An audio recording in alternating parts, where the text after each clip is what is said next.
अस्सलाम वालेकुम students of second statistics. बेटा ये आपकी डॉक्टर फॉरबी की बुक से मैं आपको लेक्चर देने लगा हूँ। आप भी मतलब इसमें थोड़ा सा स्टडी कीजिएगा। मैं मेन चीज़ आपको बताता हूँ, बाकी आप सेल्फ स्टडी थोड़ी देखिए। इसमें जो प्रॉब्लम है दोबारा पूछ सकते हैं। जैसे स्टैटिस्टिकल हाइपोथेसिस है कि इसमें ये होता है कि हमने मतलब एक हाइपोथेसिस यानी एक स्टेटमेंट लेनी जिसको हमने चेक करना है कि वो सही है कि गलत है किसी एक पॉपुलेशन से, एक से ज़्यादा पॉपुलेशन से, और इसकी बेस पर भी चेक करना है कि सैंपल की बेस पर जो हमें सैंपल इन्फॉर्मेशन है उसकी बेस पर इसको चेक करना होता है क्या ये पॉपुलेशन को सपोर्ट करता है कि नहीं करता।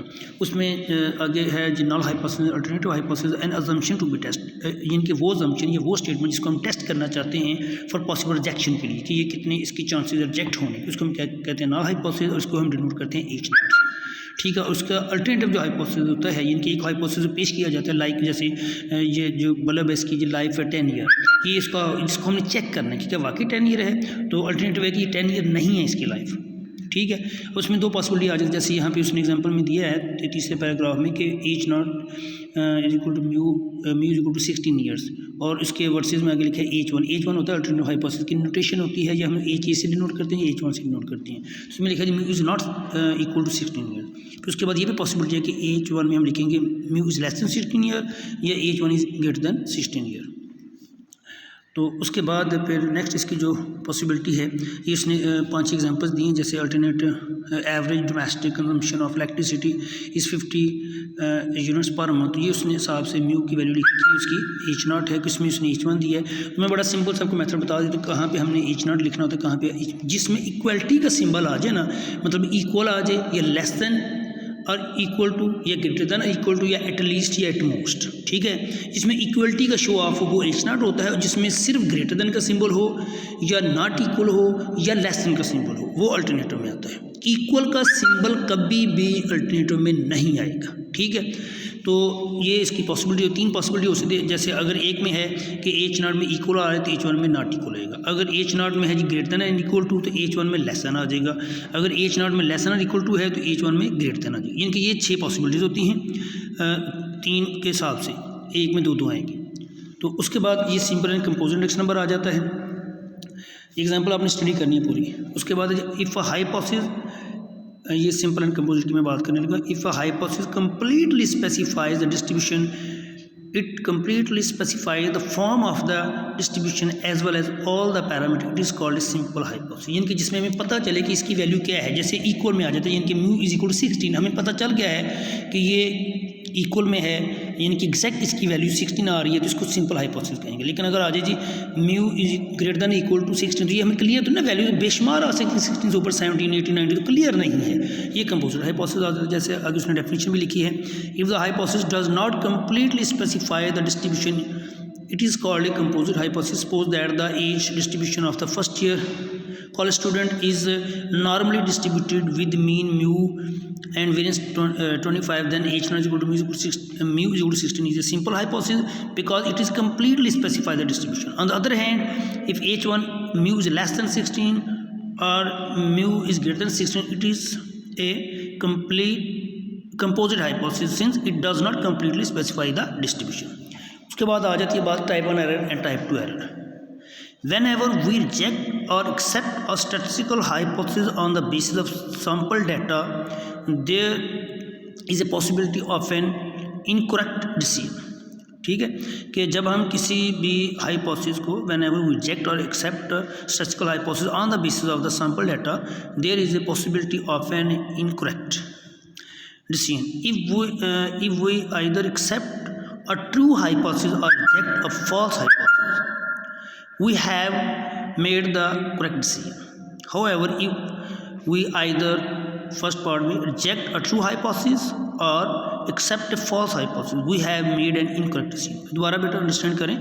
पहले पार्ट में लिखा है कि if we either accept a true hypothesis, यानी कि अगर हम ट्रू हाइपोथेसिस को एक्सेप्ट कर लेते हैं या हम फॉल्स हाइपोथेसिस को रिजेक्ट कर लेते हैं, तो ये सही डिसीजन है, करेक्ट डिसीजन। एक सही चीज़ उसको हम एक्सेप्ट कर लेते तो ये ठीक है, एक चीज़ गलत है उसको हम रिजेक्ट कर देते ये ठीक है, मतलब डिसीजन तो ठीक है ना, चीज़ सही गलत की हम बात नहीं कर रहे, तो वो बेटा करेक्ट डिसीजन होता है। और अगर एक चीज़ जैसे सेकंड पार्ट में लिखे एक्सेप्ट अ फॉल्स हाइपोथेसिस, यानी कि एक चीज़ गलत है उसको हम एक्सेप्ट कर लेते हैं, तो ये इनकरेक्ट डिसीजन है। और एक चीज़ सही है उसको हम रिजेक्ट कर देते हैं, तो ये भी इनकरेक्ट डिसीजन है।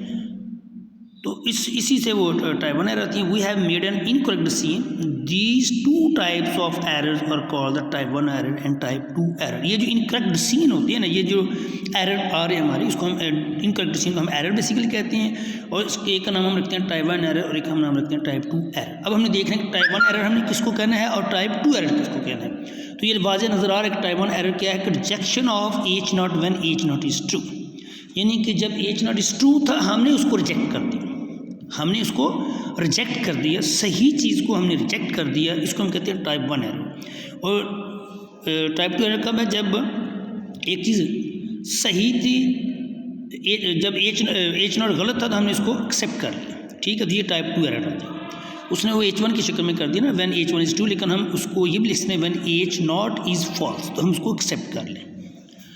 तो इसकी मैं एग्जांपल आपको एक और बड़ी अच्छी सी दूंगा कि अगर देखिए एक स्टूडेंट है, या वो पास हो सकता है या वो फेल हो सकता है, इसी तरह एक टीचर या वो उसको पास कर सकता है या उसको फेल कर सकता है। तो जब बेटा कभी हम पास वाले को पास करें, टीचर जो है पास वाले स्टूडेंट जो पास हो सकता है उसको पास करे, जो फेल हो सकता है उसको फेल करे, तो ये तो सही डिसीजन हो गया ना। लेकिन जब एक बच्चा पास हो सकता था, टीचर उसको फेल कर दे, तो ये इनकरेक्ट डिसीजन है। या एक बच्चा फेल हो सकता था, उसको पास करते, तो ये भी इनकरेक्ट डिसीजन है। लेकिन ये जो पहला है ये बड़ा ख़तरनाक है, इसको हम टाइप 1 एरर कहते हैं। ये ज़्यादा मुश्किल होता है, मतलब इस तरह का डिसीजन ये बच्चे के लिए एक्सेप्ट करना, मतलब एक बच्चा पास होने वाला था उसको आप फेल कर दें, ठीक है, या एक बच्चा फेल होने तो उसको पास कर, वो तो कोई नहीं बात आगे करेगा जो मुझे आपने क्यों पास किया है, लेकिन जो पास होने तो उसको जब फेल किया तो वही जाकर रीचेकिंग करवाता है ना। या एक बंदा था चोर, उसको हमने सजा दी थी, ठीक है, एक बंदा बेगना तो उसको हमने छोड़ दी, ये भी ठीक है। लेकिन अगर एक बंदा चोर था उसको आपने छोड़ दिया तो ये इनकरेक्ट सीन हो गया। ये एक बंदा बेगुनाह था उसको हमने पकड़ लिया, ये भी इनकरेक्ट सीन है। लेकिन कहते हैं कि बेगुनाह को पकड़ना ज़्यादा खतरनाक है, ज़्यादा डेंजरस है, वो नहीं होना चाहिए। तो ये जो सही को जब हम रिजेक्ट करते हैं ये टाइप 1 एरर होगा, जब हम गलत को एक्सेप्ट करेंगे तो ये हमारा टाइप 2 एरर होगा। या कि उसने वही उस वाले से वो डिसीजन लिया जो मैंने आपको बता दिया है। अब ये जो प्रॉपर्टी ऑफ टाइप 1 एरर होती है इसको हम कहते हैं अल्फ़ा, इसको हम क्या कहते हैं अल्फ़ा, और प्रॉपर्टी ऑफ टाइप 2 एरर को हम कहते हैं बीटा, ठीक है। आगे उसने हमें मतलब क्रिटिकल रीजन दिया है। क्रिटिकल रीजन ये एक एक्सेप्टेंस रीजन है और सेंटर में, और लेफ्ट एंड राइट पे उसका रिजेक्शन रीजन है, यानी कि अगर जो वैल्यू एक्सेप्टेंस रीजन के अंदर आएगी ना हमारी आगे कैलकुलेशन के बाद, वो उसको हम एक्सेप्ट करेंगे, और जो लेफ्ट एंड राइट साइड में जो टेल से बनी हुई हैं उसको हम रिजेक्शन रीजन कहेंगे। इस एरिया में जो वैल्यू उसको हम रिजेक्ट करेंगे। फिर आप देखिए यहाँ पे 1 tail test 2 tail test, 1 tail and 2 tail का यही मकसद होता है जिसमें एक टेल यानी कि लेफ्ट हैंड साइड यूज़ हो या राइट हैंड साइड, उसको हम कहते हैं 1 टेल टेस्ट। जिसमें दोनों साइड यूज़ हों, दोनों टेल यूज़ हों, उसको हम कहते हैं 2 टेल टेस्ट, ठीक है। तो उसके बाद आ जाता है जी, बाकी डिटेल आप पढ़ें बेटा, इसमें कोई कन्फ्यूजन होता है पूछ लीजिए, बाकी चीज़ें मैंने बता दी। आमतौर पे जब आता है ना इक्वल एच नॉट में और नॉट इक्वल आता है अल्टरनेटिव में, तो वो आ जाता है 2 टेल में। लेकिन जब अल्टरनेट असल में 1 टेल 2 टेल ये ज़्यादा डिसाइड होता है अल्टरनेटिव से। अगर H1 में ग्रेटर देन या लेस देन लिखा है तो वो 1 टेल होगा, और अगर उसमें H1 में लिखा है नॉट इक्वल तो वो 2 टेल होगा। ग्रेटर देन हो तो वो राइट साइड में टेल आ जाती है, और अगर लेस देन हो तो वो लेफ्ट वाली टेल आ जाती है। तो यहाँ पर वही चीज़ें test involving of normal distribution जो मतलब चीज़ें इसमें इन्वॉल्व होती हैं। तो इसमें हम देखेंगे क्रिटिकल रीजन के हवाले से उसने बात बताई है, लेफ्ट एंड राइट के दोनों में ये 3 चीज़ें उसने पॉसिबिलिटी बताई हैं। एक में उसने लेफ्ट बताई है, एक में उसने राइट बताई, एक में दोनों टेल की वैल्यूज बताई हुई है। तो ये डिटेल जब हम क्वेश्चन करेंगे ये ज़्यादा वहाँ पे चीज़ें क्लियर होंगी आपकी। फिर भी आप इसको एक दफ़ा स्टडी ज़रूर करें ताकि आपके साथ साथ बातें क्लियर होती जाएँ। उसके बाद बेटा ये है मेन जो चीज़ है कि टेस्टिंग ऑफ हाइपोथेसिस के जो कंसर्निंग स्टेप्स है ना, मतलब पहला है कि जब हम पॉपुलेशन मीन को टेस्ट अगर करना चाहें तो उसको हम किस तरह करना है। तो पहला स्टेप है बेटा state the null and alternative hypothesis. H not में आ जाएगा mu equal to mu naught. अब इसमें H1 में ये आ सकता है कि mu is less than mu naught, या mu is greater than mu naught, या असल में mu is not equal to mu naught. 3 possibility हैं, ऊपर भी 3 है। असल में ये होता है, पहली पॉसिबिलिटी है कि mu is equal to mu not, उसके कॉरस्पॉन्डिंग H1 में है कि mu is not equal to mu not. फिर H नॉट की दूसरी पॉसिबिलिटी है कि mu is greater than equal to mu not, उसके साथ नीचे अल्टरनेटिव में आएगा mu is less than mu not.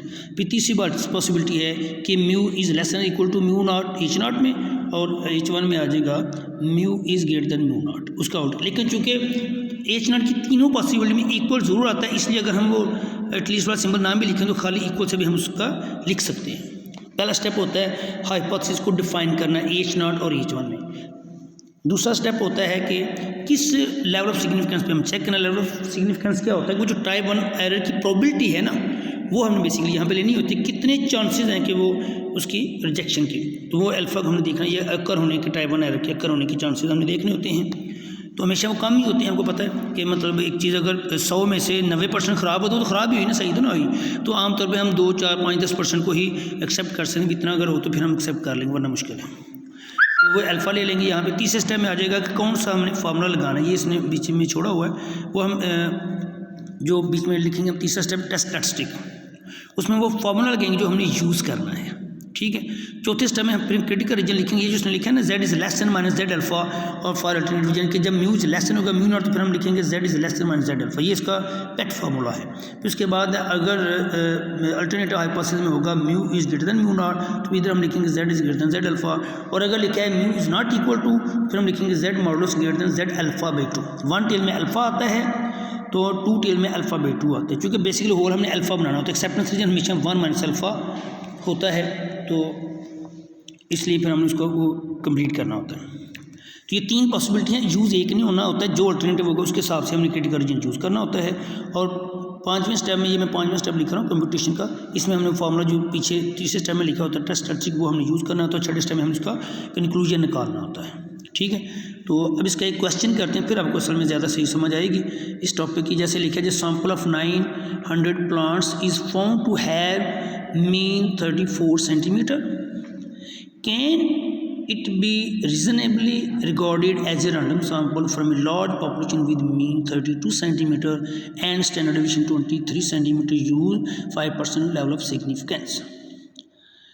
देखिए पहले उसने कहा जी sample of 900 plants is found to have a mean, यानी कि ये सैंपल से क्लियर हो रहा है कि ये n की वैल्यू है 900, और उसने कहा है to have a mean of, इसका मतलब ये x बार की वैल्यू है 34। आगे उसने can it be reasonably recorded as a random sample from a large population with mean, यानी पॉपुलेशन, ये इसमें थोड़ा सा यही सीखना होता है कि कौन सा डाटा पॉपुलेशन का है, कौन सा सैंपल का है। तो जो बेटा जिस सेंटेंस में पॉपुलेशन के साथ उसने इन्फॉर्मेशन दी होगी वो पॉपुलेशन की होगी, जिसमें सैंपल, यानी कि थोड़ी सी इंग्लिश के पॉइंट ऑफ व्यू सब देखें तो इंशाल्लाह आपको समझ आ जाएगी। जैसे उसने लिखा है from a large population with mean, यानी कि ये म्यू है, म्यू नॉट जिसको हम कहते हैं, म्यू नॉट है 32 और उसका सिग्मा, यानी कि सिग्मा है हमारे पास 23, तो म्यू नॉट को हम 32 ले लेंगे तो नल हाइपोथेसिस हमारा आ जाएगा H not is equal to mu is equal to 32, और H1 में आ जाएगा mu is not equal to 32। दूसरा स्टेप आ जाएगा level of significance alpha equal to 0.05, उसने दिया भी है 5%, आप इसको अल्फा इक्वल टू 5% भी लिख सकते हैं और अल्फा इक्वल टू 0.05 भी लिख सकते हैं। तीसरा स्टेप आ गया टेस्ट स्टैटिस्टिक, ये लेकिन जो मैंने आपको स्टेप दिया उसके हिसाब से आपको बता रहा हूँ। फिर टेस्ट स्टैटिस्टिक आ जाएगा x bar minus mu not over sigma over n control, ये इसकी जो कंडीशन है वो उसी तरह जैसे हमने एस्टिमेशन में किया कॉन्फिडेंस इंटरवल में कि जब सिग्मा दिया होगा तो हम ये वाला फार्मूला लगाएंगे, साथ फार्मूला भी आपको बताता जाऊँगा और साथ साथ रीज़न भी बताता जाऊँगा क्यों हम ये फार्मूला यूज़ करें। हम जहाँ भी साइड पर टेस्ट स्टैटिस्टिक में सिंस करके लिखना चाहें लिख सकते हैं कि सिंस सिग्मा इज नो, इसलिए हम ये फार्मूला यूज़ कर रहे हैं। उसके बाद आ गया जी Z is equal to X bar minus mu not over sigma का अंडर रूट। अब आ गया क्रिटिकल रीजन। अब क्रिटिकल रीजन में देखें ऊपर लिखा हुआ है म्यू नॉट इक्वल टू 32, जब नॉट इक्वल टू होगा तो हम क्रिटिकल रीजन लिखेंगे Z modulus is greater than Z alpha by 2, ठीक है, Z अल्फा बाई 2। तो ये उसने डायरेक्ट वैल्यू निकाल दिया, लेकिन अब Z अल्फा बाई 2 जैसे उसने नीचे वैल्यू लिखी हुई है Z alpha by 2 equal to Z.025 1.96। ये आपने जब टेबल में देखना एरिया के टेबल में तो आपने रफली पहले 0.5 में से 0.025 को माइनस करना, फिर आपको ये वैल्यू बैक में रिवर्स आ जाएगी। और उसके ये जो कंपटीशन उसने लिखा है n इक्वल टू 900 x बार 30, ये मैं चाहूँगा कि तीनों इन्फॉर्मेशन शुरू में डाटा नल हाइपोथेसिस से पहले बेसिक लिख लिया करें ताकि डाटा के तौर पर उधर आ जाए। बस जितनी भी कैलकुलेशन होती है वो हमने कंपटीशन वाले स्टेप में करनी होती है। ये Z इक्वल टू आ जाएगा 34, यानी कि Z वही है जो टेस्ट स्टैटिस्टिक वाला फार्मूला होता है ना, वही उसी में अपनी ये वाली वैल्यू पुट करनी थी, वो आ जाएगी 2.61। अब देखें एक असल में इसका बेसिक लॉजिक क्या है कि एक हमें टेबल से वैल्यू फाइंड करनी थी जैसे हमने 1.96 फाइंड की है, और एक हमने फार्मूले से कैलकुलेट करनी जैसे हमने 2.61 कैलकुलेट की है। तो चेक कैसे करें, ये जो Z मॉडल्स वाली होती है ना, जो Z लिखा होता है ये उसी टेबल की वाली वैल्यू, ठीक है, सॉरी उसकी कैलकुलेटेड वैल्यू। तो अब देख सकते हैं कि 2.61 वाकई ग्रेटर देन 1.96 थी। अगर एक चीज़ ट्रू है तो उसको हम कहेंगे वो फॉल करती है, ठीक है, और अगर वो ट्रू नहीं तो फिर हम उसको फॉल कहेंगे, वो फॉल नहीं करती। जैसे यहाँ पे the calculated value of z 2.61 falls in the critical reason. Fall का मतलब ये है कि देखें 2.61 ग्रेटर दैन 1.96 है, रफली करके देखें वाकई भी ट्रू है, इसका मतलब फॉल करते हैं। कि वो ट्रू ना हो कंडीशन हमेशा, तो फिर उसको आप कहेंगे वो फॉल नहीं करेगी। जब फॉल करेंगे उसका मतलब so we reject our null hypothesis, हम इसको रिजेक्ट कर देंगे कि एच नॉट हमारे पास mu32 एट 5% लेवल ऑफ सिग्निफिकेंस है। उसके बाद रिजल्ट ये तो हो गया ना टेक्निकल, आगे हम रिजल्ट देखेंगे क्या करना है। वो क्वेश्चन के हिसाब से हम लिखेंगे we may conclude that a random sample can not be reasonably regarded from a large population with mean 32 centimetre. ये बड़ा आज का लेक्चर ख़त्म हुआ, इसको आप सही तौर पे अंडरस्टैंड करें। और ये मैं आपको सजेस्ट करूँगा कि जो चैप्टर आपको स्टार्ट कर तो उसको उसके साथ साथ करें। आप पिछले चैप्टर के ऊपर बेटा लगे रहते हो, पहले ये करो। ओके, अल्लाह हाफ़िज़।